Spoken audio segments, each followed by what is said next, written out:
હળવદ સદભાવના શૈક્ષણિક વિદ્યાલય ખાતે રમશે સદભાવના જીતશે સદભાવના અને અમારી રમત શ્રેષ્ઠ રમત અંતર્ગત ત્રિદિવસીય રમતોત્સવ યોજાયો। યુવા શક્તિનો ઉત્સવ ખેલ મહોત્સવ 2025 મારી રમત શ્રેષ્ઠ રમત અંતર્ગત રમતોત્સવમાં 21 જેટલી રમતોમાં 750થી વધુ વિદ્યાર્થીઓએ ઉત્સાહભેર ભાગ લીધો। હળવદ શિક્ષણ જગતમાં આગવું સ્થાન ધરાવતી સંસ્થા અને હંમેશા વિદ્યાર્થીઓના હિતમાં ઉપયોગી અવનવા કાર્યક્રમો સદભાવના વિદ્યાલય ખાતે યોજાય છે। ત્યારે વધુ એક ત્રિદિવસીય રમતોત્સવ 2025નું સદભાવના વિદ્યાલય ખાતે ભવ્ય આયોજન કરવામાં આવ્યું, જેમાં જુદી જુદી 21 રમતોમાં 750થી વધુ વિદ્યાર્થીઓએ ભાગ લીધો હતો। ક્રિકેટ, કબડ્ડી, ખોખો, રસ્સા ખેંચ, ટૂંકી દોડ, લાંબી દોડ, કોથળા દોડ, ઊંધી દોડ, લંગડી દોડ, ગોળા ફેંક, ચક્ર ફેંક, દેડકા ચાલ, લીંબુ ચમચી, બિસ્કિટ ખાવું, કૂદણિયા, ચાંદલા ચોડ, લોટ ફૂંકણી, ફુગ્ગા ફોડ, સંગીત ખુરશી જેવી વિવિધ 21 જેટલી રમતો સ્પર્ધાઓનું આયોજન કરવામાં આવ્યું। આ રમતોત્સવને સફળ બનાવવા સદભાવના વિદ્યાલયના એમડી દિનેશભાઈ પરમાર, આચાર્ય જીતેશભાઈ પરમાર, સંજયભાઈ સોનગરા, ધર્મેન્દ્રભાઈ લકુમ, વિજયભાઈ ચાવડા, શાળા સંચાલક કેસી કણઝારિયા, નિકુંજભાઈ પરમાર સહિત તમામ શિક્ષકો, કોચ મિત્રો અને સંચાલકોએ ભારે જહેમત ઉઠાવી હતી। મારું નામ કણઝારિયા પૂજા છે।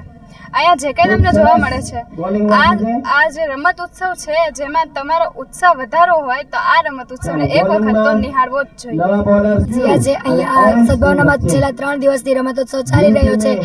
અહીંયાના છોકરાઓને 3 દિવસમાં રમતોત્સવમાં પછી ત્યાંથી બધા આગળ પ્રેરણા લઈને આગળ વધે છે। જો તમારે એ સદભાવનાનો એકવાર રમતોત્સવ નિહાળવો જ જોઈએ।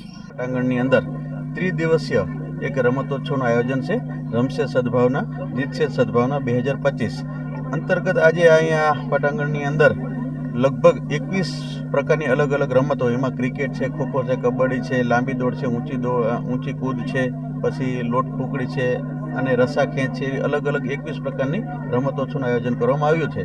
અને આ રમતોત્સવની અંદર લગભગ 750 થી 800 જેટલા વિદ્યાર્થીઓએ ભાગ લીધેલો છે। તો એનું છેલ્લા ઘણા સમયથી બહુ વર્ચસ્વ ઓછું થતું જાય છે, એટલે સદભાવના જે વિદ્યાલય છે અમારી છેલ્લા 3 વર્ષથી ગ્રામ્ય અને એથ્લેટિક્સ રમતો વિદ્યાર્થીઓ રમે, ઈચ્છામાં એમાં ભાગ લે અને સરસ મજાનું એક આયોજન કરવામાં આવે છે કે જેથી કરી જે ગ્રામ્ય રમતો આપણે ભૂલાઈ ગઈ છે, વિસરાઈ ગઈ છે, એ ગ્રામ્ય રમતો આપણે ખૂબ સારી રીતે રમી શકીએ, ગ્રામ્ય રમતોમાં આપણે સારું પ્રોત્સાહન આપી શકીએ। અને આ રમતથી અમને એ પણ ફાયદો થયો છે કે અમારે જે રાજ્ય સરકાર દ્વારા ખેલ મહાકુંભનું આયોજન થાય છે, એમાં પણ અમારા વિદ્યાર્થીઓ આ રમતના કારણે 1, 2, 3 નંબરમાં આવી અને સ્કૂલનું નામ પણ એમને રોશન કરેલું છે। અહેવાલ મયુર રાવલ, સંબંધ ભારત ન્યૂઝ, હળવદ।